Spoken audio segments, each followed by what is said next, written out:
Namaste, everybody. On behalf of Global Dharma Institute, I welcome all of you to the lecture 4, titled An Introduction to Lokasamgraha Yogadharma-Kshetra, Foundational Doctrines and Corresponding Practices. In the last lecture, Professor continued with his theme of showing us the unidimensionality of the Western worldview. He also pointed out how we are victims to the Western dominant worldview and how we unwittingly use terms that are interpreted in terms of the Western worldview. For example, the word brother-in-law, father-in-law, sister-in-law, not knowing the real implications of behind the word in-law.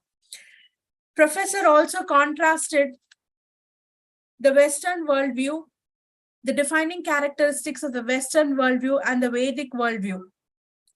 We saw how the Western worldview perceives only the world in terms of binaries and is linear. We saw how the Vedic worldview is multidimensional and includes linearity and unidimensionality as a subset. Professor gave the example of Agni to explain this view. He also told us how the Western thinkers often look to Greece for their answers, whereas we, the Indian thinkers, base our worldview on the English language and the Western colonizers. Following which, Professor told us the meaning of the word Loka, how polymorphous and multidimensional it is, and it covers any realm. And he also enlightened us about the meaning, the levels of meaning in the word and the cosmological models based on this word Loka. As a crescendo, Professor ended the lecture with a reference from a shloka in the Bhagavad Purana, which says that the universe is a manifestation of Bhagwan's Yogamaya. So with that, we ended the last lecture. So I welcome all of you to this lecture, and I'm excited to see what Professor has in store for us in this lecture. Professor, namaste. Namaste. Om Sri Gurubhyo Namo Namah. Om Sri Ganeshaya Namo Namah. Om Sri Vedapurusaya Namo Namah. Om Sri Vakdevyai Namo Namah. Om Sri Saraswatyai Namo Namah. Om Sri Angirasaya Namo Namah. Om Sri Kapilaya Namo Namah. Om Sri Gargaya Namo Namah. Om Sri Vedavyasaya Namo Namah. Om Sri Dharmaya Namo Namah.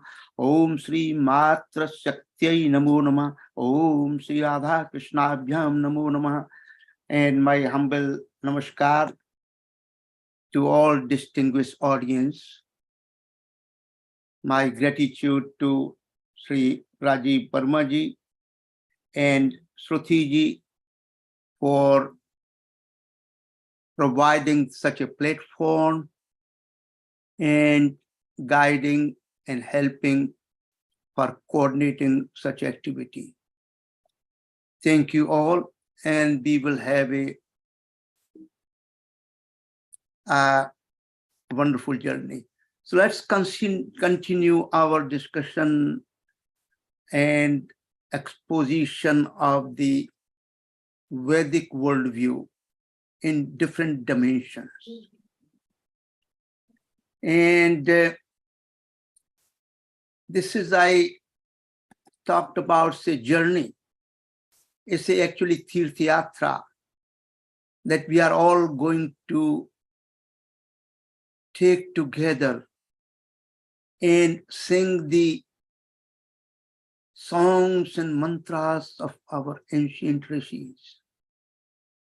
I will also be interpreting as I could, sharing with you the meanings, and also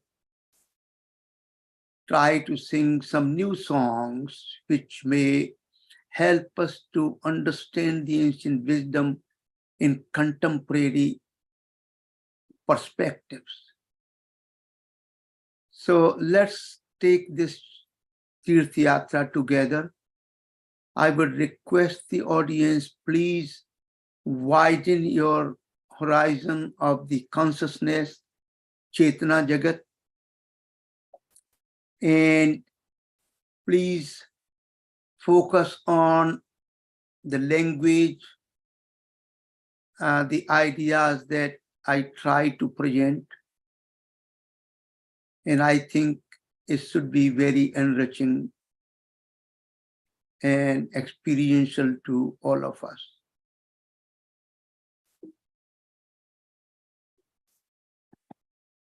So from the lesson 3, we have been talking about the word Loka. And it has been found that this is a really very entire pervading universe.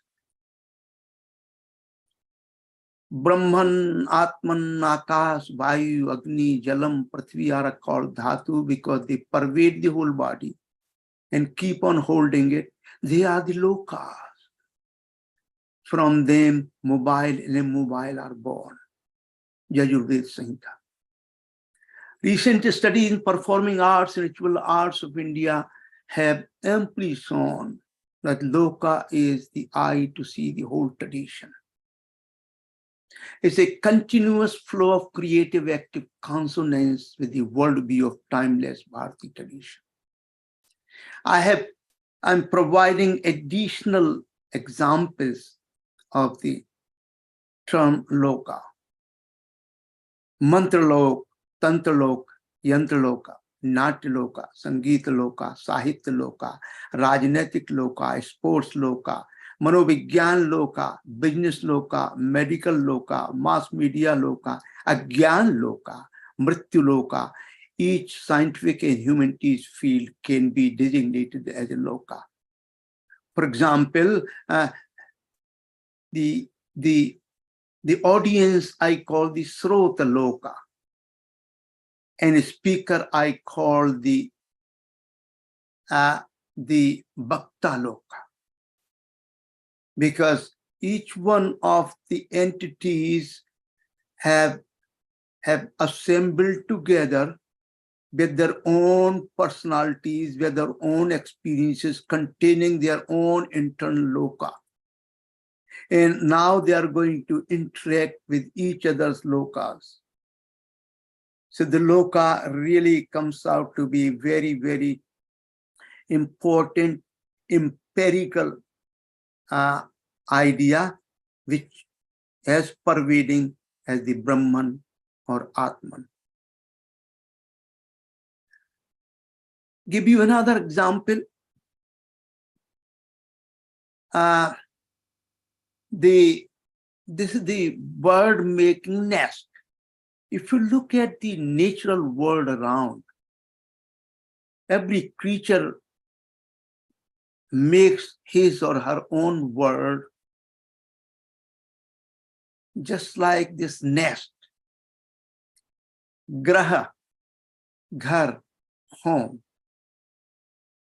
And these birds make these nests every year.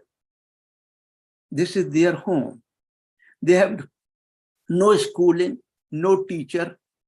They are the world's best engineer. We have not taught them how to build the nest. And there is an endless variety of nests. Every bird has its unique nest. They have not been told mathematics. They have no degree in various fields that they can really assemble all these things together. It's a really miracle of nature, or I call it Chetana Jagat ka miracle, Prakriti ka miracle. The bird's body is Loka, is that entity. Word intelligence is Loka. Within that entity, there is intelligence. Word's total personality is Loka. All emotions, all fears, all aggressiveness, all defensive capabilities, camouflaging, all this whole personality itself is a Loka. And of course, bird's nest is the material Loka. Question is how and why. Keep thinking about it. Every entity that can be defined in a more concrete way can be designated as Loka, its own world, its own characteristics, its own properties, its own attributes. So you have a computer Loka, you have a Zoom Loka. It's so beautiful, it's so beautiful. Now I've been also comparing, contrasting Vedic worldview with the contemporary scientific worldview, because many of us are trapped in the delusion that science will provide all that mean in life, the meaning, the purpose. It has become a different deity. So I'm bringing in those burning signs for all of us. Be aware of this. Look at the world and all the establishment, all the scientific technological advancement with the eye of Vedic wisdom. We have a Chandrayaan. We are going to colonize eventually the moon or Mars. Few of them, rest of them will remain on this earth, and millions of people will die of malnutrition every year. Not enough food to eat. At the same time, we are having supersonic jets. Look at the disparity. Look at the political arrangement, social arrangement, which are, I call them, based on primarily adharmic. Not yoga dharma, but yoga adharma. We will define these terms as we go along and try to integrate the whole topic in a very, very unified way, keeping the diversity and individuality of these different ideas within that framework of universal, unified ground or loka. So beware of scientific claims made through the media. This is the actual comments from Tom Hertzfeld. He in the July 8, 23, it's published in the Big Thing. That's the Big Thing, is the publication of the latest ideas and thoughts and the scientific developments, technological development. And he is one of the very, what you call the distinguished representative of talking about these development through the media. So I will read through here with you. News headlines always boast of scientific breakthrough. Why do they really benefit us? Science news present a flood of breakthroughs and discoveries that promise to change our lives. Change our lives for better or worse, we do not know yet. They rarely do that. Most likely about breakthroughs, you will never hear of it again because the breakthrough ended up being proven wrong by subsequent research, or the applications were too difficult. Let me give you another example, which I have given you in other talks as well, and that according to Journal of American Medical Association, JAMA, more than third published data and results are negated, falsified within a year in that medical science profession. So be aware of this. That's why it's very important if we look at the world from Vedic point of view. Be careful. Let's look at here. This is the image when I last time talked about it, that the starting from after Greek tradition, it started in Greek tradition as well. Seeing mode of seeing out of all sensual modes that we have, all the cognitive modes we have, mode of seeing became the prominent. In Vedic wisdom, mode of hearing became the prominent. This bifurcation took place, we don't know why but it did take place. As a result, we came up with different worldviews and how we see the world, how we hear the world. Here is another one, Marcel Proust, very, very prominent French novelist, critic, and essayist of the late 19th, early 20th century. And here looking for the real voyage of discovery consists not in seeking new landscape, but new way of seeing. And I say, I must modify it.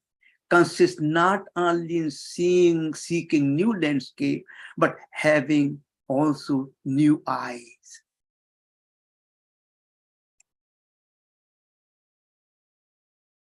So the question is, what is the primary reason for choosing the Loka as the first word in the title of this talk?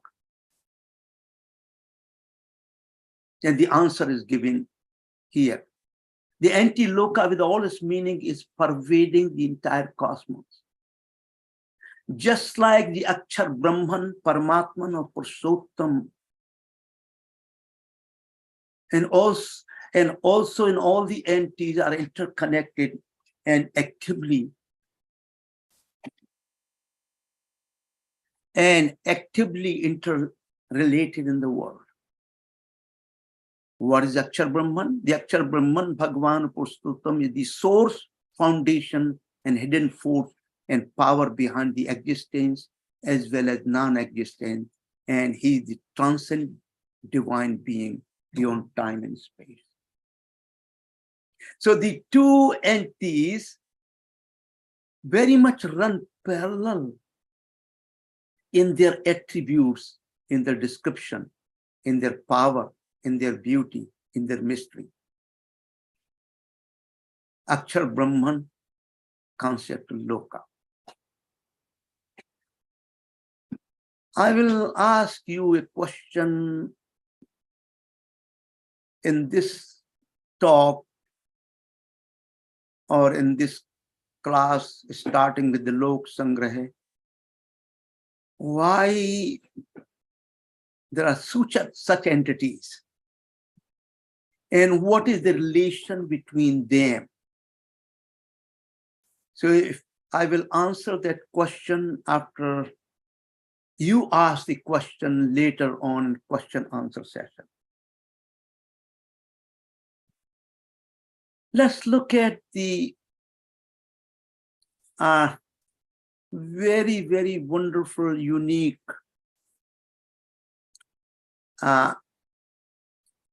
sloka in Bhagavatam. We are familiar with, or may not be, but I think many of us will be familiar with the concept of avatar.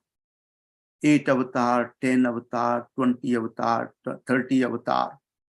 Here is the concept of avatar is so powerful, so unique, so universal. Adyo avatara purusha parasya kala svabhava sadsan manasche divyam vikaro gudi indriyani virat swarat isthasun charistu bhumna. Is the meaning. The original or primary avatar of that transcendent being, Bhagavan, is the Virat Sarup. Brahmand Sarira. And everything distinguishable from him are his vibhutis, divine powers and attributes. And what these are? Time, Swabhav, Adhyatma, Sat, Asat, existence, non-existence, cause and effect conditions of Prakriti. Manas, the cosmic intelligence, the great material element, and their transforming and mutative powers. Guna, 3 primary force fields, Sattvic, Rajas, Tamas. Indriya, 10 senses, and all the entities moving or unmoving. Vedic, the verily this whole world is manifested body of Bhagavan, Vishnu Purana. So look at here, the very first avatar is the multiverse or universe, the cosmos itself. Each and every element is a part and parcel of that avatar. This is the fundamental doctrine. And I will elaborate to it as we go along. This kind of a doctrine is also the source and foundation of Murti Puja and temples. Those who do not believe in Murti Puja, they do not believe in the emanation doctrine of the Vedic wisdom tradition. That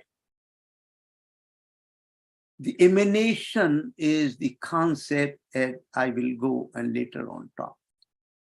The original avatar as ever provide the unified feet of interconnect all the diversity in whole existence, human beings, other living beings, and material world. So material world itself is the avatar, is a part and parcel of the Paramatman.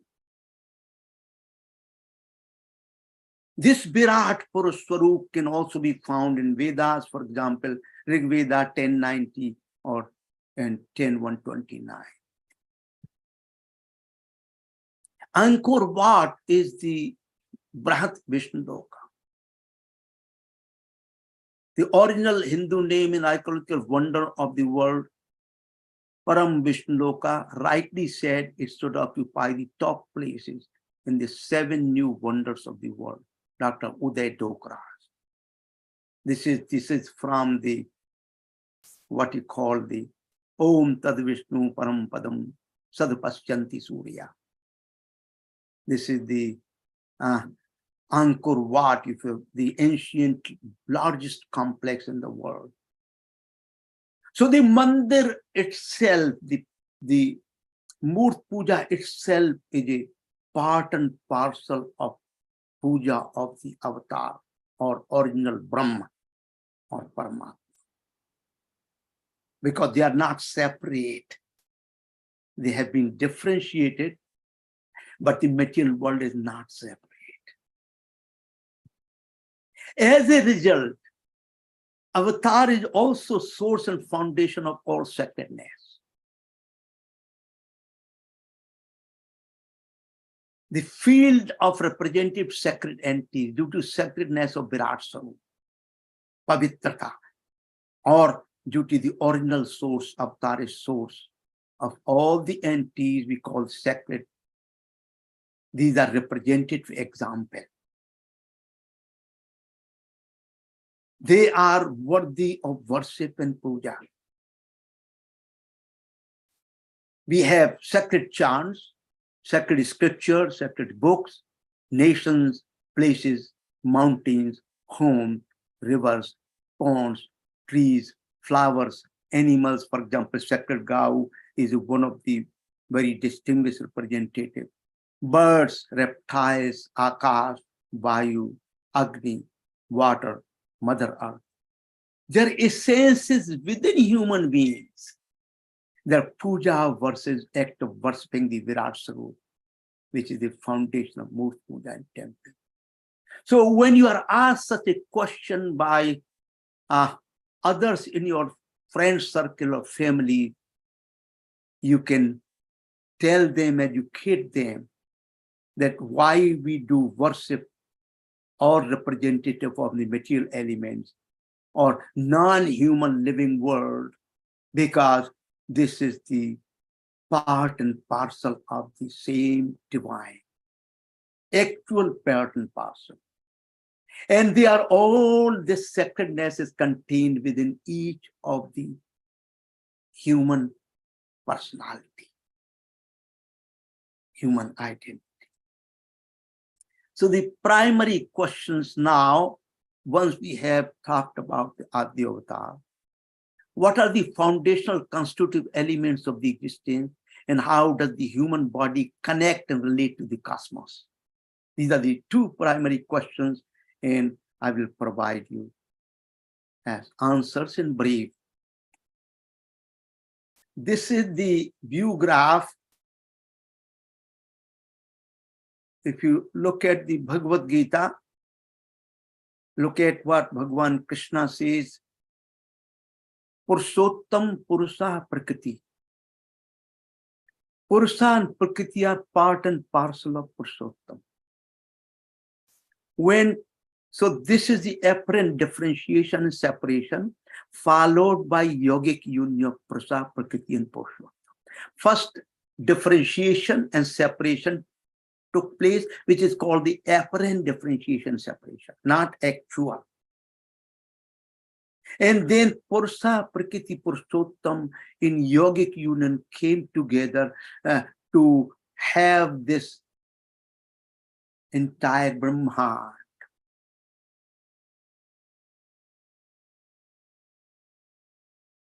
To have this, what you call the avatar or the avatar.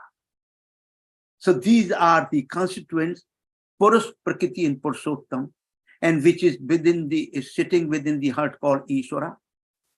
It constitutes all the bodies, natural world, and cosmos. Now, what is the more if you go to a level of human body versus cosmos? See what kind of interrelationship we have or interconnectivity we have. It is given in many, many scriptures throughout the Vedic wisdom tradition, but here I'm giving an example from Chark Samhita. This is the quotation from there. An individual is an epitome of the universe, as well as all the material and non-material phenomena in the universe are present in the individual, and all those present in the individual also contain the universe. जो ब्रह्मांड में है वो अंड में है. This is the unique worldview, and this worldview gives us the foundation even modern contemporary fields of sciences where the man and machine interface takes place. That's the foundation. If whatever is in the Pranjan is not in Brahman, then interface cannot take place.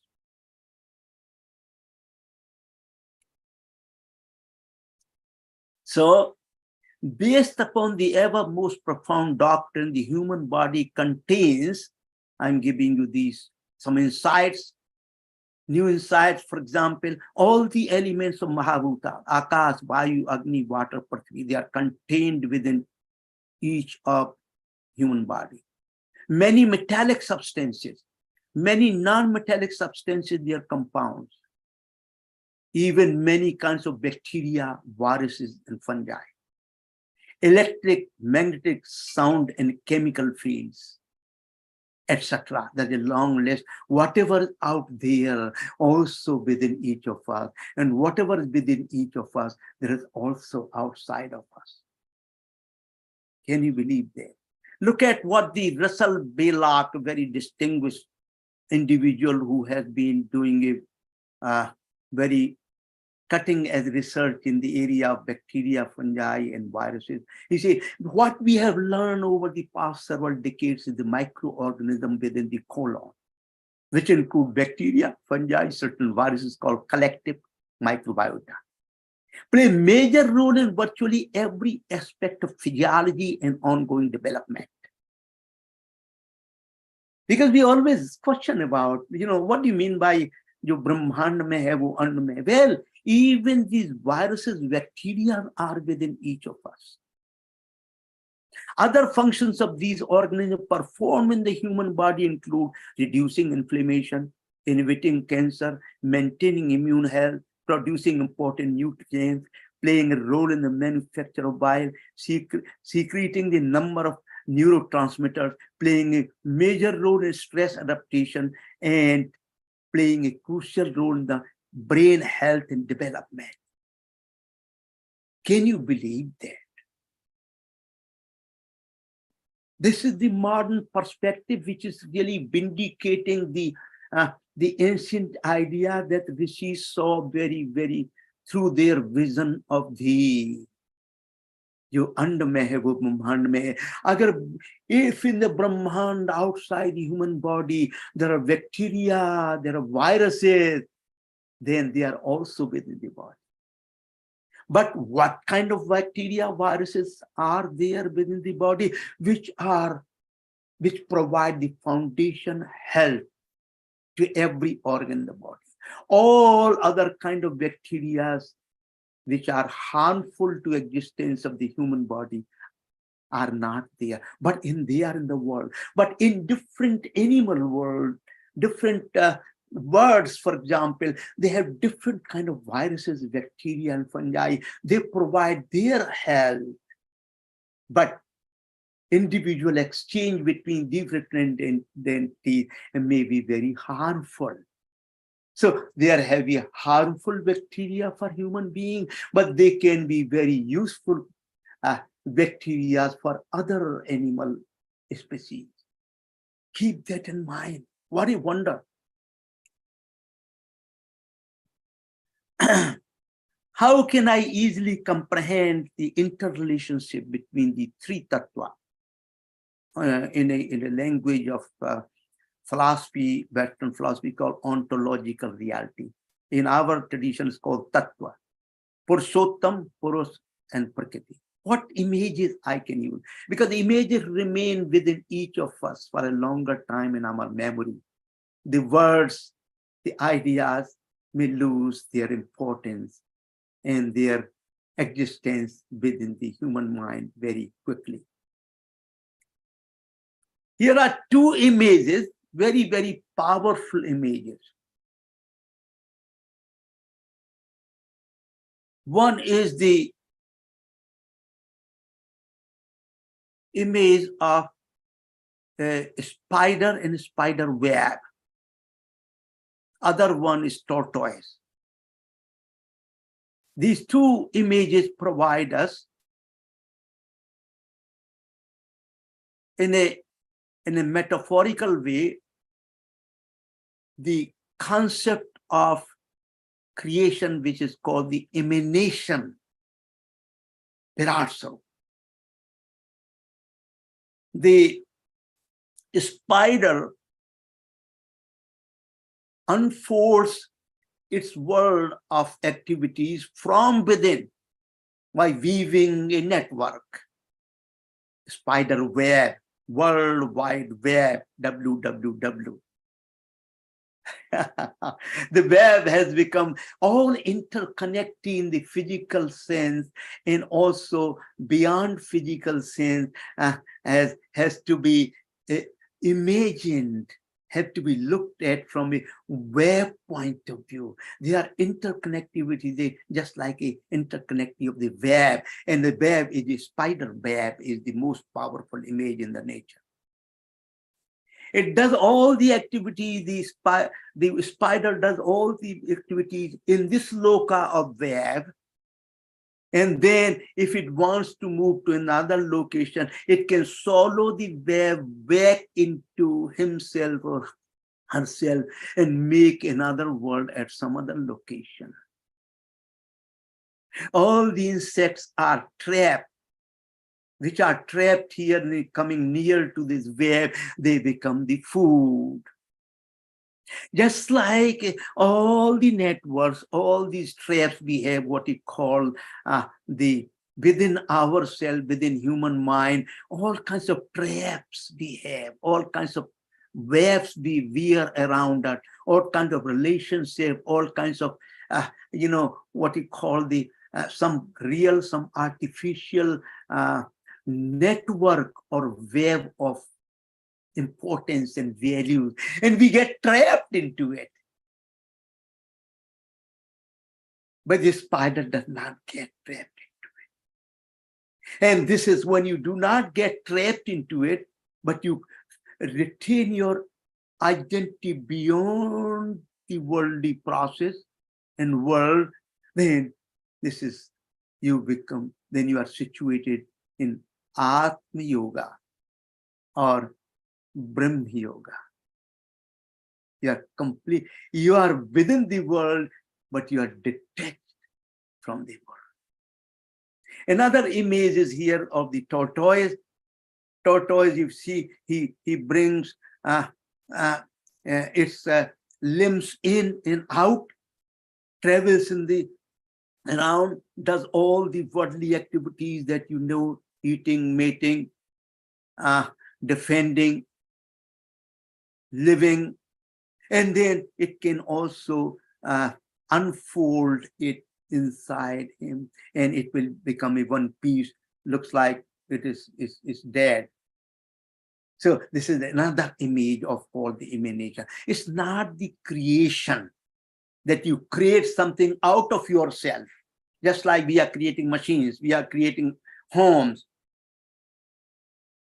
So the material world that we create, the yantra world, the machine world we create, all the creation that human beings do, they do from sources outside of it, without ever realizing that the elemental source that you're looking at is also found within the human body. Another very important Vedic image, interrelationship. I raised the question, what the interrelationship between Purush, Prakriti, and Purushottam. This is the Jivatman, Paramatman always together with mutual sakha, intimate friends, dwelling on the same tree, Prakriti.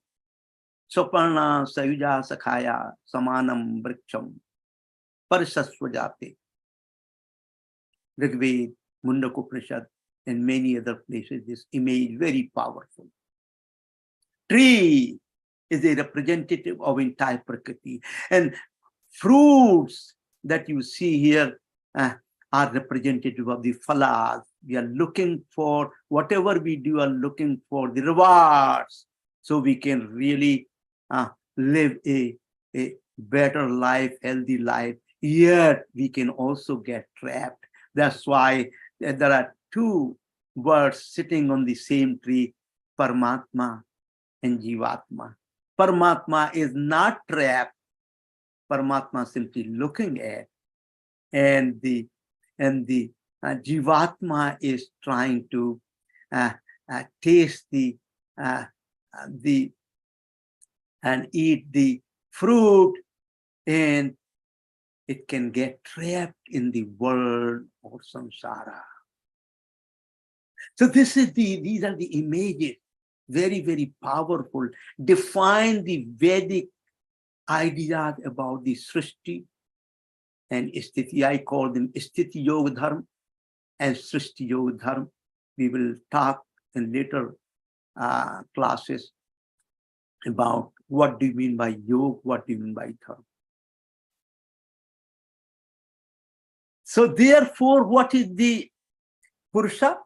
Purusha and Paramatma, Atman, part and parcel Paramatma, pure, changeless, eternal, sheer, self-knowing, ineffable, blessed, and all that I have discussed with you in the previous classes.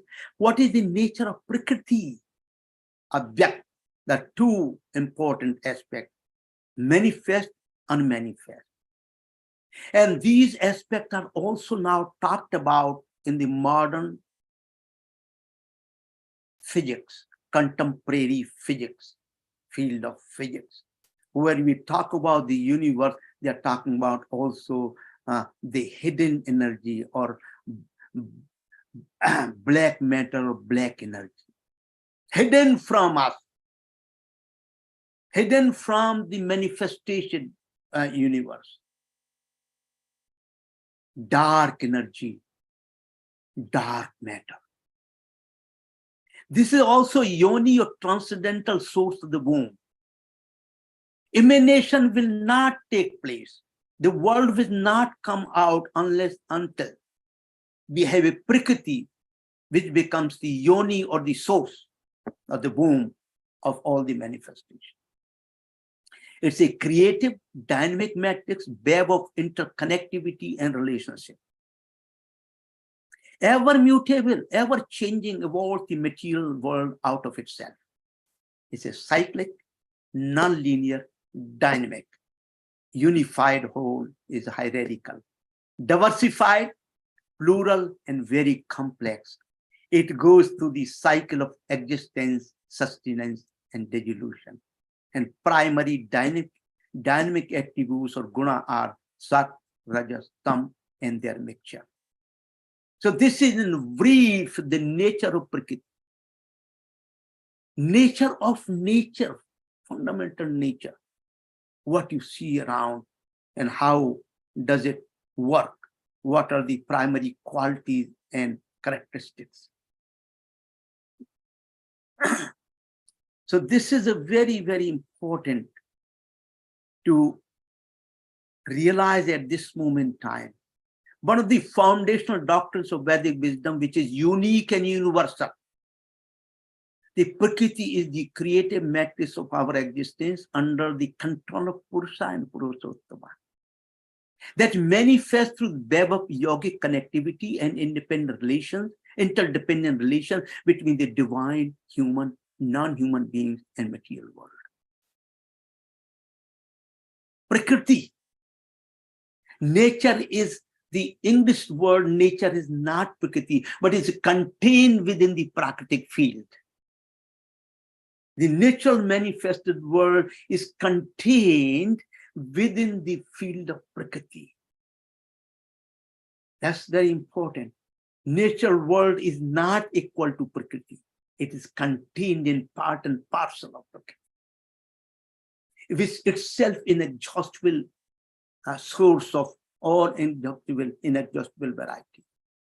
What is the contemporary scientific statement? The nature manifests a universal web of creative connectivity and mutual correlation between its all members, living and non-living. This is the vindication of the Vedic wisdom tradition, which is not found in any of the world traditions. This is the idea, this is the wonderful doctrine which is now being talked about in the contemporary scientific world, dealing with biological world and non-biological. Exactly the same language. But one thing we have to be careful about, which I have here, please note, in the contemporary reductionist and materialistic paradigm of physical sciences, concept of Atman, Paramatman are missing. They are missing. As a result, some of the manifestation, they can always talk about connectivity, mutual correlations, living and non-living, work out different theories. Well, why it happened? What is the purpose of it? What is behind all this? Can we talk about and understand the meaning and purpose of the existence itself? All the interconnectivity itself without bringing the concept of Atman, Paramatman. We cannot. So notion of consciousness, because Atman, Paramatman, one of the attributes is consciousness. Satchita Anandas.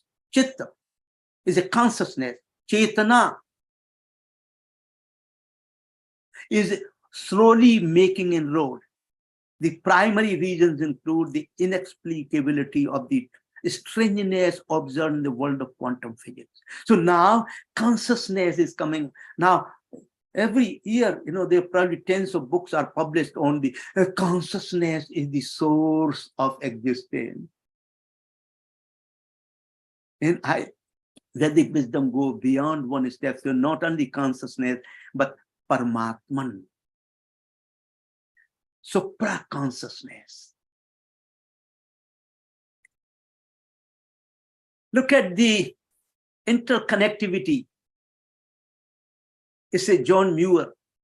When we try to pick out anything by itself, we find it hitched to everything else in the universe. This is a very, very powerful statement by John Muir. I don't know if he was a Scottish American naturalist.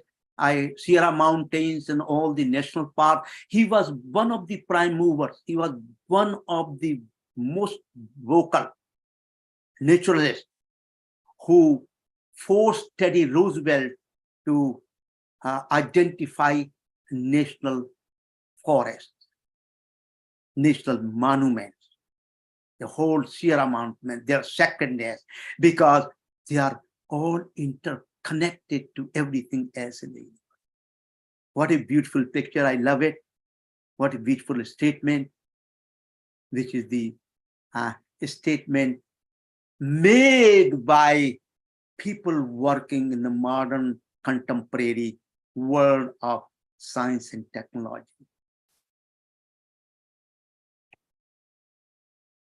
Now, I just in the previous slide, I talked about what this kind of world is, what kind of this Prakriti is. Can you give me something more powerful and original here? What you call the word is called sansar. Word employing the worldly forces. It is not a static cosmos. If you go back to the Judeo-Christian tradition, they will find out this creation was fixed forever. This is static. That the tradition say, no, it is cyclic process. All the elements of this world, it is dynamic, transformative, and mutative process at the micro level as well as macro level. This process of birth, death, rebirth is a continuous cycle process that includes material manifestations as well. In each of our bodies, human bodies or living bodies, continuously processes are going on, the birth, sustenance, and death. Cells, different cells are born every day, even every hour, different upon what kind of cells you are talking about. And they sustain the organs, they sustain themselves, and then they go to natural death. This process, oh, what a wonder. What a wonder, really. Comparing just briefly, I'm going to compare and contrast with the Jewish Christian religious worldview. So you know that you are not trapped when you talk about it. Either you are not trapped cognitively within yourself, or when you talk to others, you cannot be persuaded to assume that everything is the same. Judeo-Christian religious tradition is the creation story. Okay. It is not the emanation. God created out of somewhere. And this is Adam, Eve in the garden. Snake is there, apple tree is there. And I will give you these prominent quotations. Heaven and earth, center and circumference were made in the same instance of time, and clouds full water. Man was created by Trinity on 26th October 4004 BC at 9 o'clock in the morning. That's when this existence came into being. And we have billions of years of old, and which very much translates and very much runs parallel to the contemporary 13.8 billion years of old, according to the cosmological calculations. And there is only 4004 BC. And then Lord formed man of the dust of the ground, not out of himself, and breathed into his nostrils the breath of life. Man became living soul. So the soul, actually breath of life or psyche. Those who translate so in the as Atman or Purusha, they are fundamentally wrong. They are misleading, and this is untrue, and this is very damaging to the whole civilization of the Vedic world. Now look at what is the source of woman, men and women. Lord commanded the man, saying, everyone of tree garden freely eat. And then next you will see here, Adam said, this is now bone of my bones, flesh of my flesh. she shall be called woman because she was taken out of man. So Lord God had taken from man one of the ribs and made woman out of the ribs. So that's why men and women are how they are interconnected. Also, woman does not have a soul, does not have intelligence. Here we say Atman is all pervading in every living and the non-living entity, hidden. And in the Vedic worldview, Bhagwan Brahma himself got split in two parts, right part male, left part female. And this is the source of idea of Ardhanarishwar. And if we look at the chromosome point of view, each of us is a Ardhanarishwar. 23, only X and Y, one chromosome differs and we becomes male or female. But we are really, in each of us, we are two combined together, Nar and Nari. Look at the very prominent Time Townsend White said, we shall continue to have a worsening ecological crisis until we reject the Christian axiom that nature had no reason for existence, save to serve man. Nature has to be subdued, to be controlled, to be misused. It can be misused, and that's what's happening. And if you look at the melodies of contemporary world created by science and technology, lot of melodies you will come to know, including the instability of the weather conditions.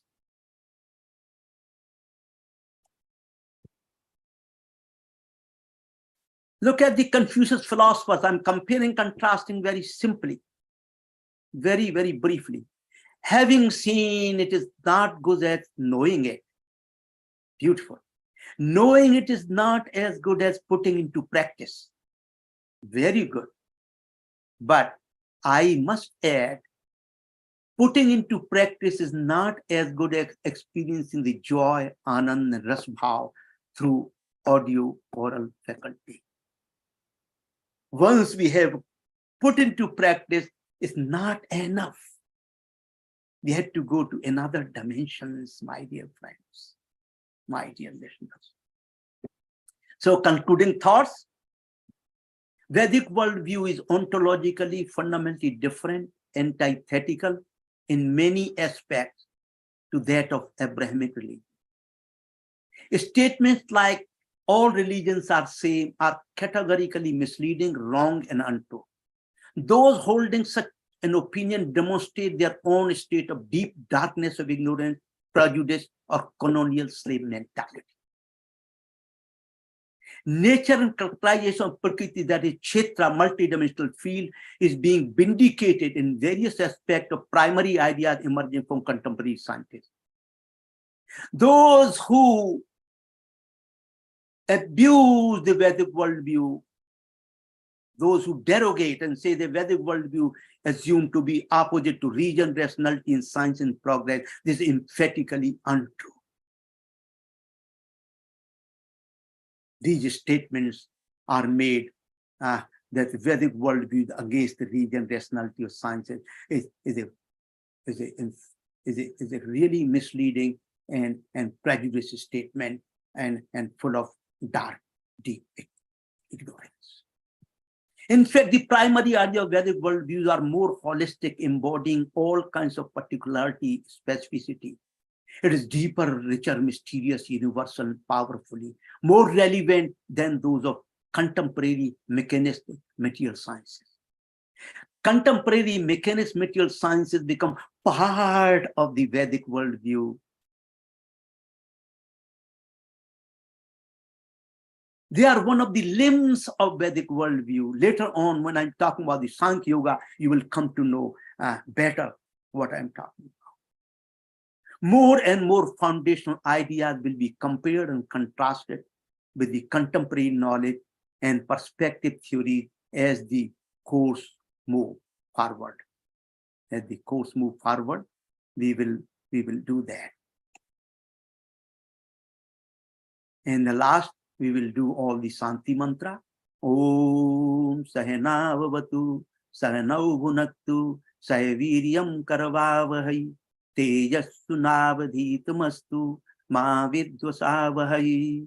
Om Santi, Santi, Santi. Hari Om. I am so much thankful to all the audience, and I ask for your forgiveness. Thank you. Thank you. And now there is a 15-minute session for question answer session, please. So I will stop the sharing the screen and let's look at the question and answer, please.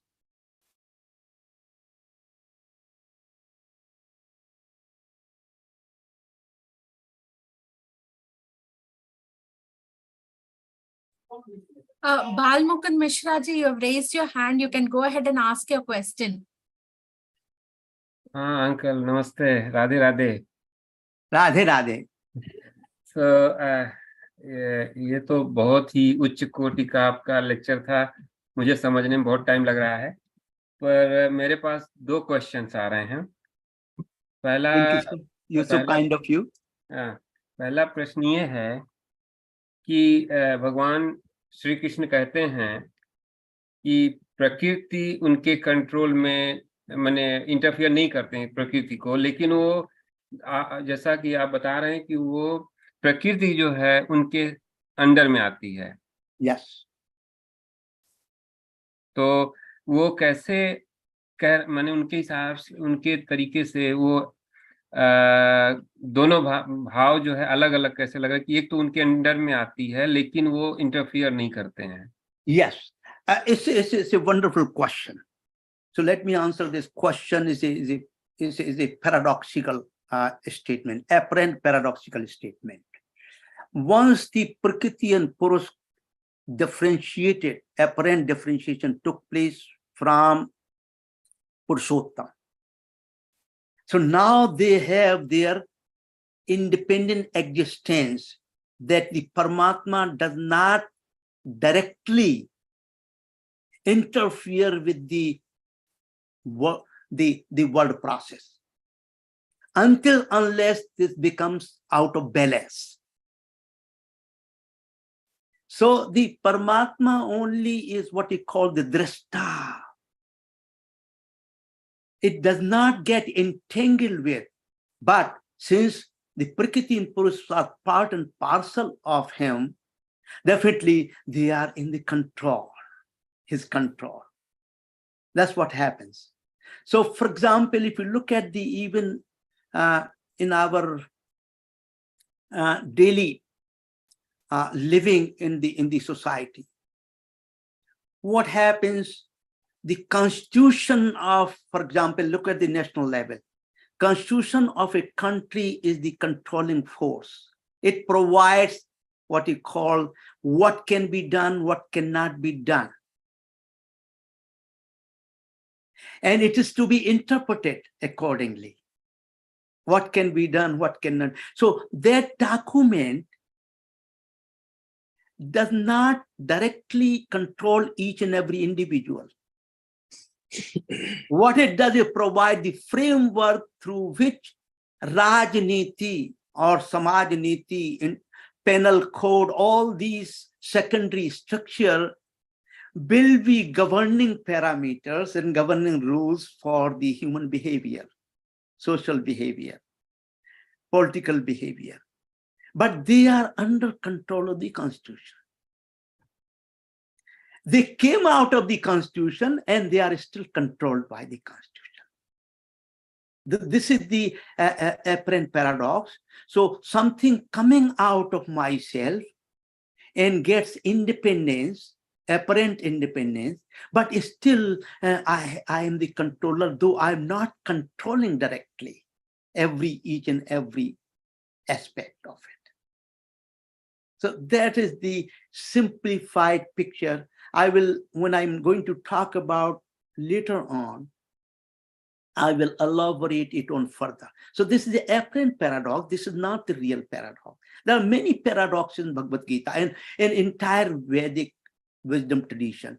And I specifically work on the paradoxes.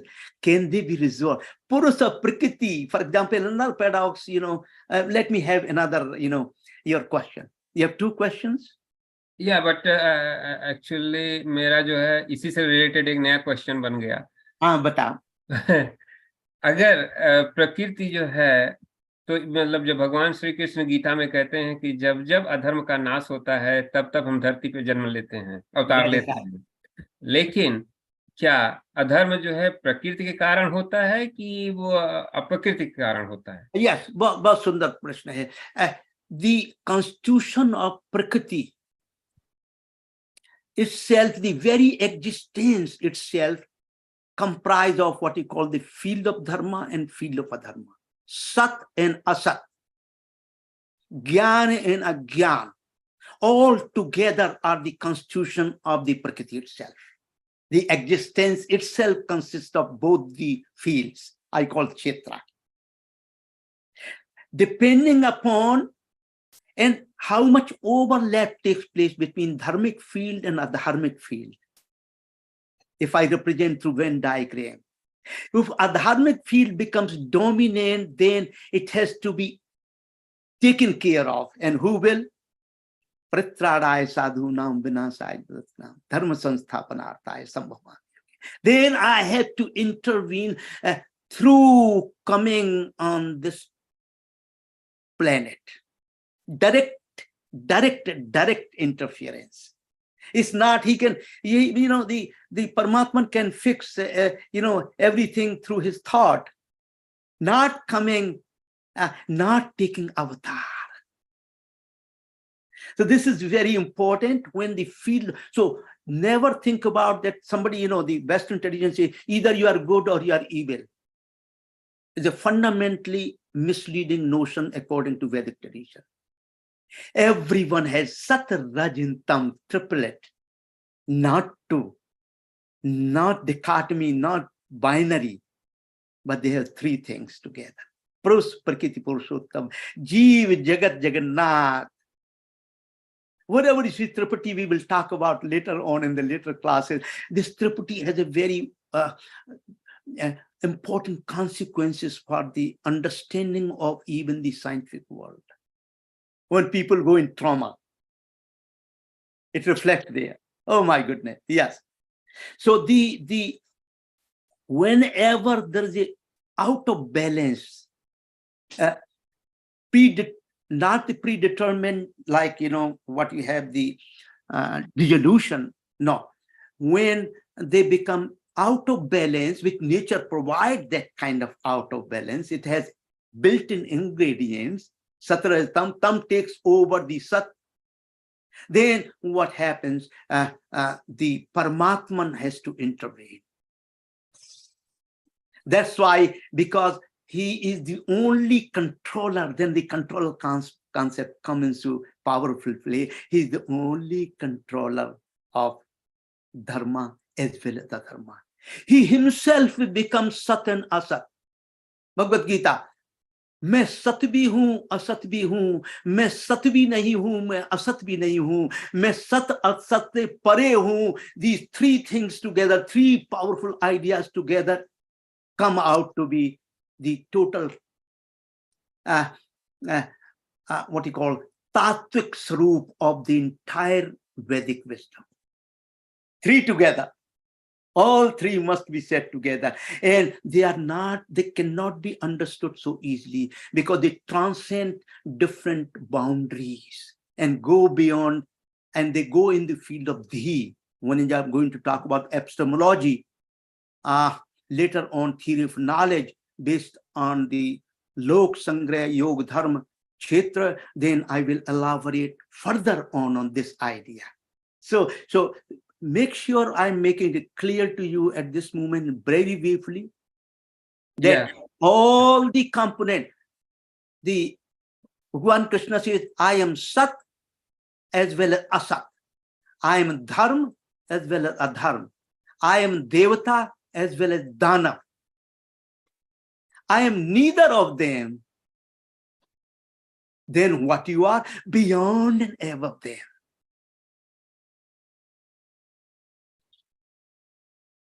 Thank you so much. Thank you, Uncle. Thank you. Any other question?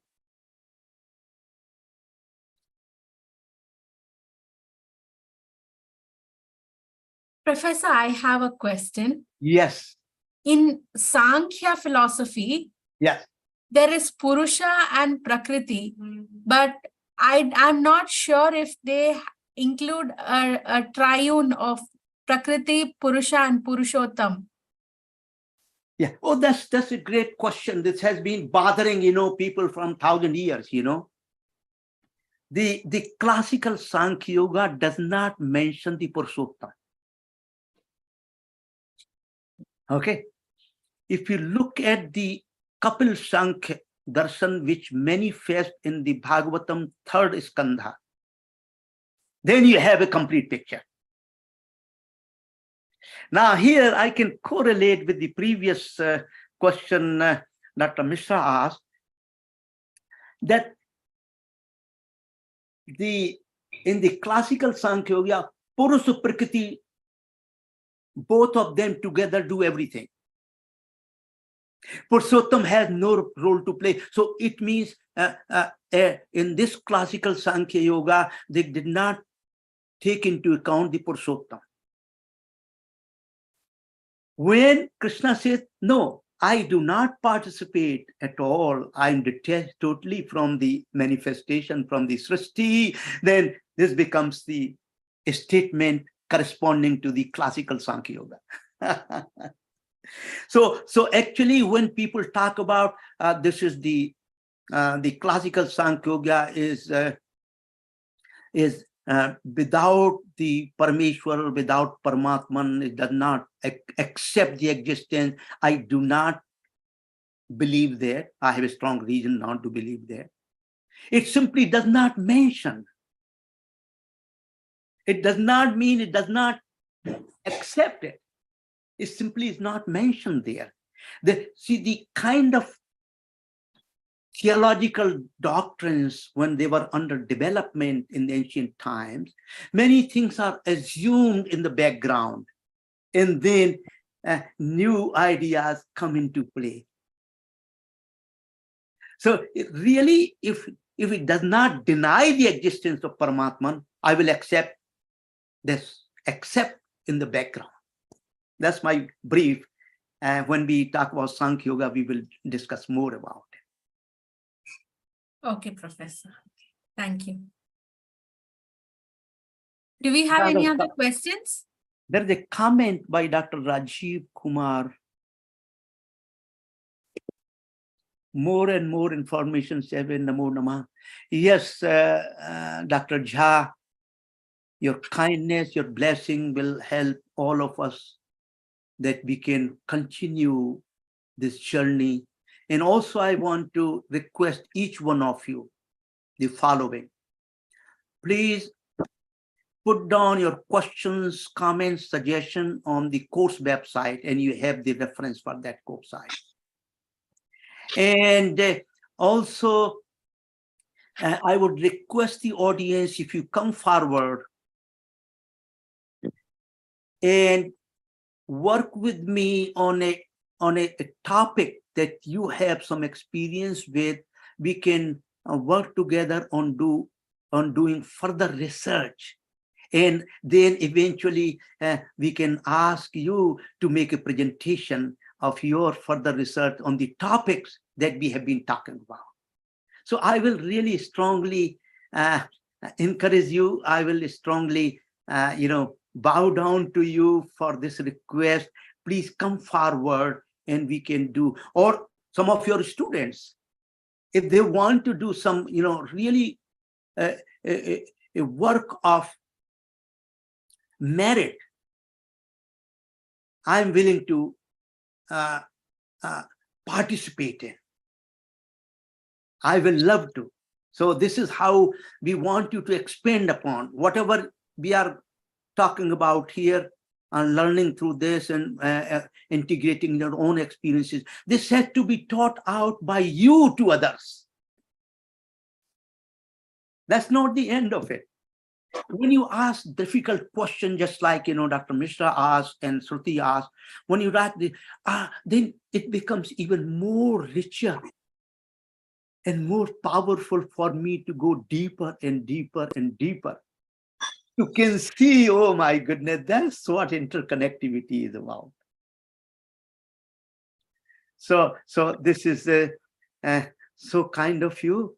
And with this note, please go on the class notes. We are posting all these things, but I'm also posting other articles, information, critique, review of some of the other work that is being talked about, in the contemporary world, and a lot of misleading statements and ideas, a lot of corruption and pollution of the ideas, and we are planning to critique those too with a sense of honesty, integrity, and respectfulness. Thank you all. Any other question? There is a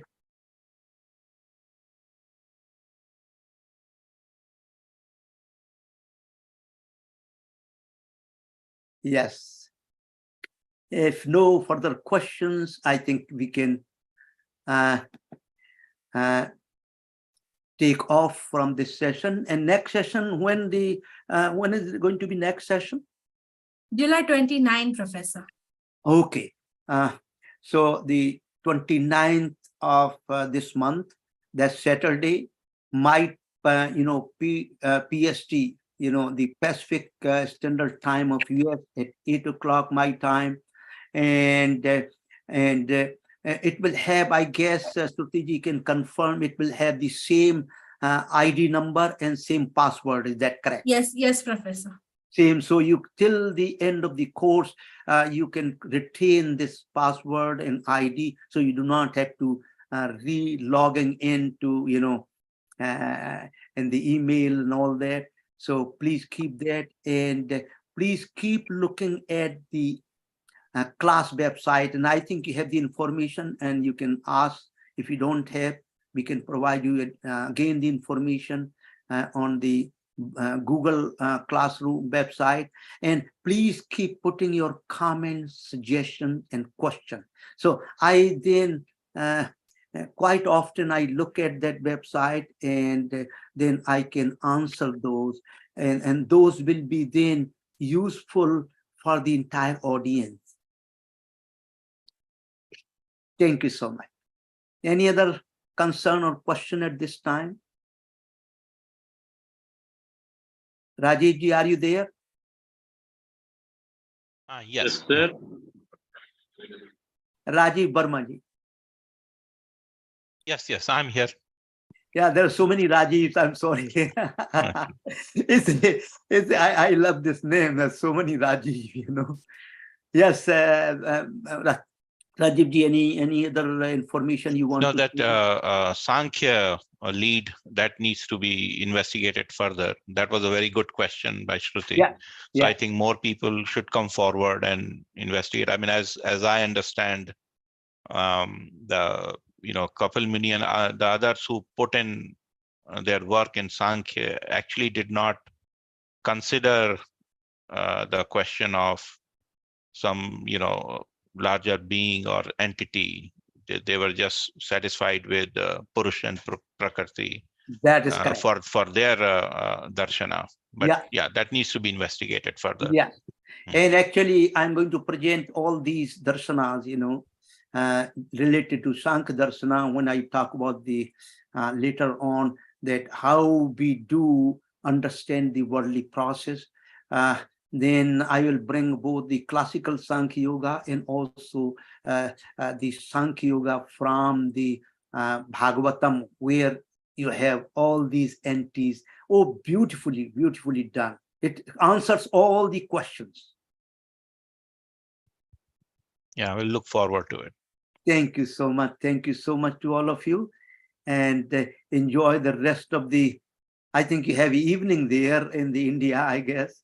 It is the evening time. So have a wonderful evening.